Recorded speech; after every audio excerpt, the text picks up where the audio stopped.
Grimm's Household Tales, translated by Margaret Hunt, read by Paul Martin.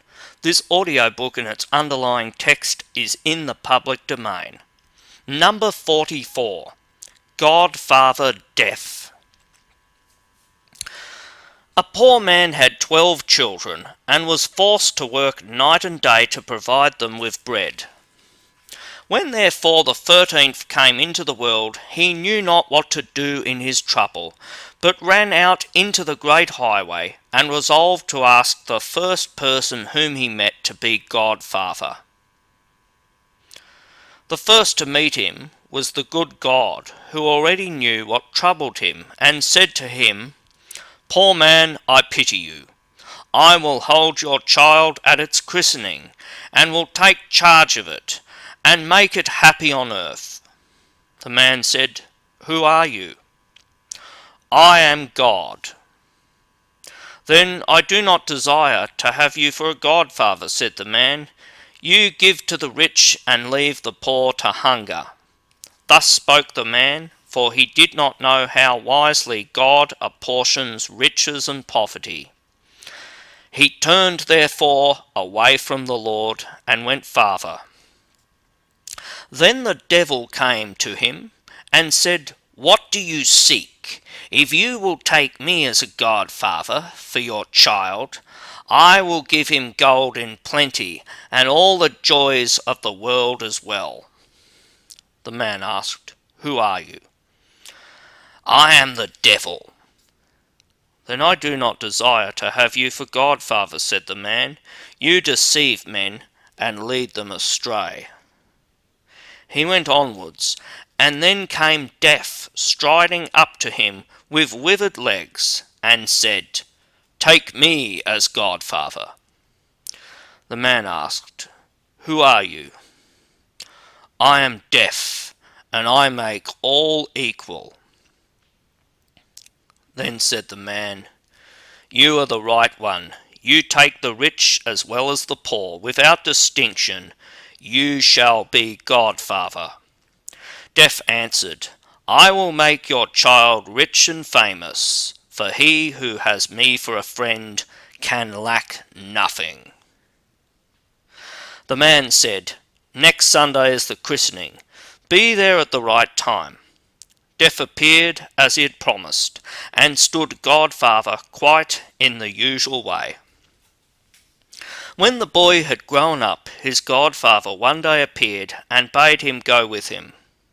He led him forth into a forest, and showed him an herb which grew there, and said, "Now you shall receive your godfather's present. I make you a celebrated physician. When you are called to a patient, I will always appear to you. If I stand by the head of the sick man, you may say with confidence that you will make him well again. And if you give him this herb, he will recover. But if I stand by the patient's feet, he is mine. And you must say that all remedies are in vain, and that no physician in the world could save him. But beware of using the herb against my will, or it might fare badly for you." It was not long before the youth was the most famous physician in the whole world. People said of him, he had only to look at the patient, and he knew his condition at once, and if he would recover or must die.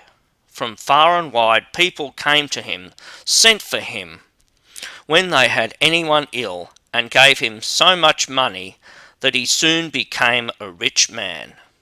Now it so happened that the king became ill, and the physician was summoned, and was to say if recovery were possible. But when he came to the bed, Death was standing by the feet of the sick man, and the herb did not grow which could save him. "If I could but cheat Death for once," thought the physician, "he is sure to be angry if I do. But I am his godson, he may shut one eye. I will risk it." He therefore took up the sick man and laid him the other way, so that now Death was standing by his head. Then he gave the king some of the herb, and he recovered and grew healthy again. But Death came to the physician, looking very black and angry, threatened him with his finger, and said, "You have overreached me. This time I will pardon it, as you are my godson. But if you venture it again, it will cost you your neck, for I will take you away with me." Soon afterwards, the king's daughter fell into a severe illness. She was his only child, and he wept day and night, so that he began to lose the sight of his eyes, and he made it known that whoever rescued her from death should be her husband and inherit the crown. When the physician came to the sick girl's bed, he saw Death by her feet. He ought to have remembered the warning given by his godfather, but he was so infatuated by the great beauty of the king's daughter and the happiness of becoming her husband that he flung all thought to the winds. He did not see that Death was casting angry glances on him, that he was raising his hand in the air and threatening him with his withered fist. He raised up the sick girl and placed her head where her feet had lain. Then he gave her some of the herb, and instantly her cheeks flushed red, and life stirred afresh in her.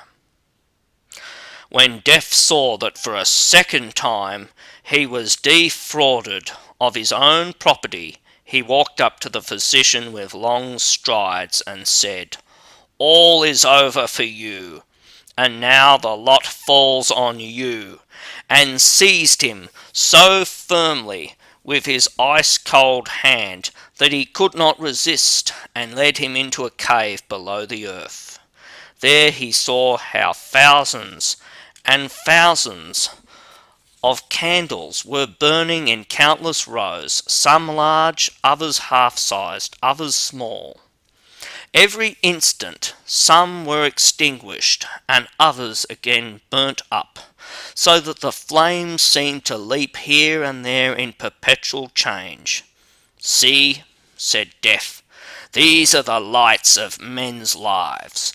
The large ones belong to children, the half-sized ones to married people in their prime, the little ones belong to old people, but children and young folks likewise have often only a tiny candle." "Show me the light of my life," said the physician, as he thought that it would be very tall. Death pointed to a little end, which was just threatening to go out, and said, "Look, it is there." "Ah, dear godfather," said the horrified physician, "light a new one for me. Do it for love of me, that I may enjoy my life, be king and the husband of the king's beautiful daughter."